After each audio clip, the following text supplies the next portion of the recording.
bading sa'yo. Nasaan siya? Ilabas niyo na! Ilabas niyo na yung kriminal na yan! Henry, ano naman kaguluhan ito? Alam ko na si Tonet, si Tonya.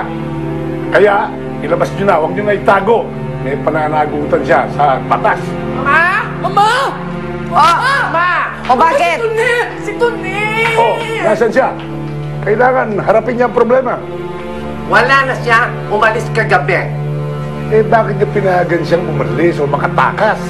Aba, paano na ngayon? Paano na ang katarungan para kay Ramon? Excuse me. Ito po, iniwan ni Tonet. Para sa inyo.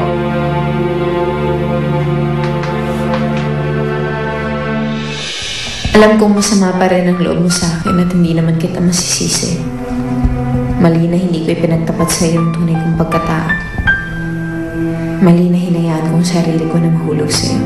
Lalong mali na pumayag ako makipagrelasyon sa iyo. Pero kahit na mali, gusto kong malaman mo na ang panahon na kasama kita ay ang pinakamasayang panahon ng buhay ko. At kahit kailan ay hindi ko makakalimutan yun dahil doon ko naranasan na magmahal at mahalin ng totoo. Kahit mali.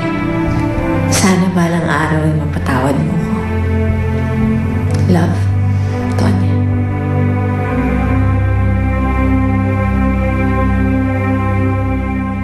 Kasalanan mo to! Bakit pati ako nasama rito? Hindi nga ako bakla. Huwag mo na akong tawagin bakla. Ay, nako. Tsaka, teka lang. Ikaw ang nagsumbong mo. Ano malay ko ba na pati ako dadakipin nila, no? Ikaw lang may kasalanan. Pati ako! Ano bang kasalanan mo sa kanila? Akala nga kasi nila ako yung pumatay dun sa girlfriend ng Sunny Boy. Pati nga si Kenneth ang akala niya.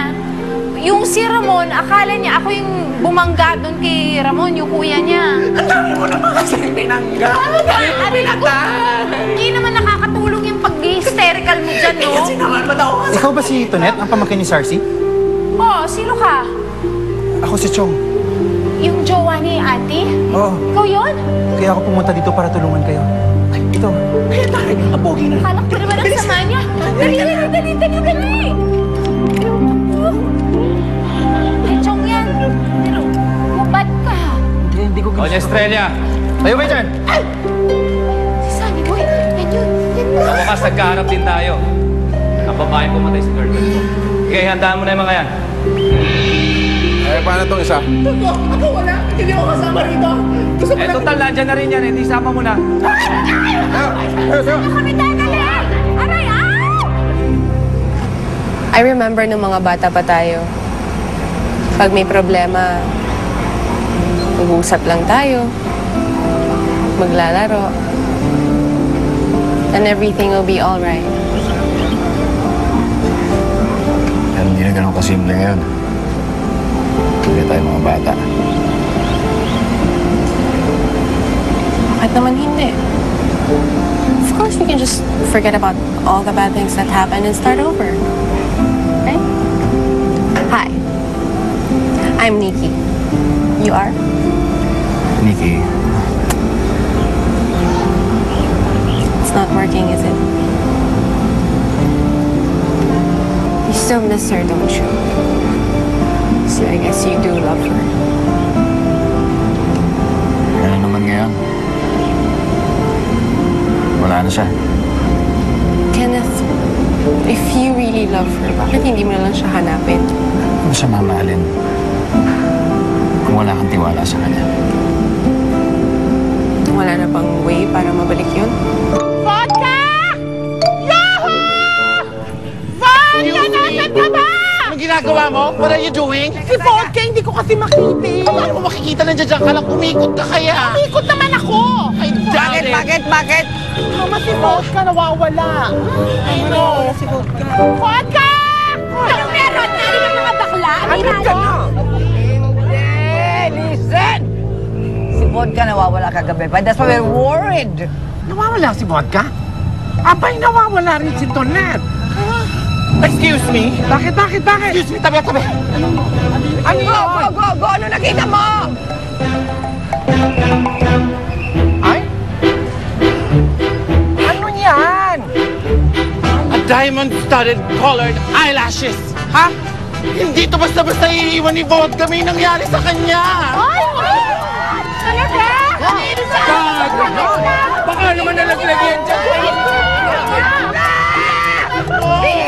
Ano? Iwan lang yan dyan. Hindi. Epoxy ang ginagamit ni Vodka na pandikit dito. Kaya hindi ito basta-basta matatanggal. Ibig sabihin nagkaroon ng struggle. Report natin ito sa pulis. Ito ang prueba niyo na kinidnap ang kaibigan niyo? Niloloko niyo ba kami? Officer, that's absurd. He's been gone the whole day.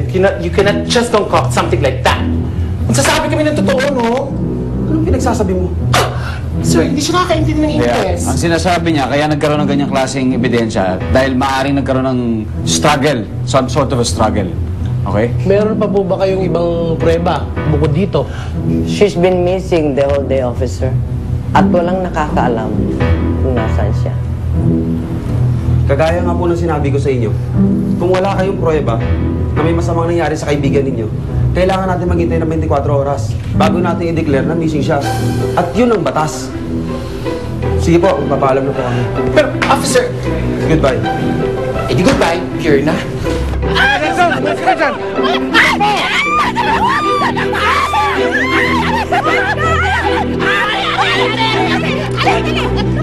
Mario!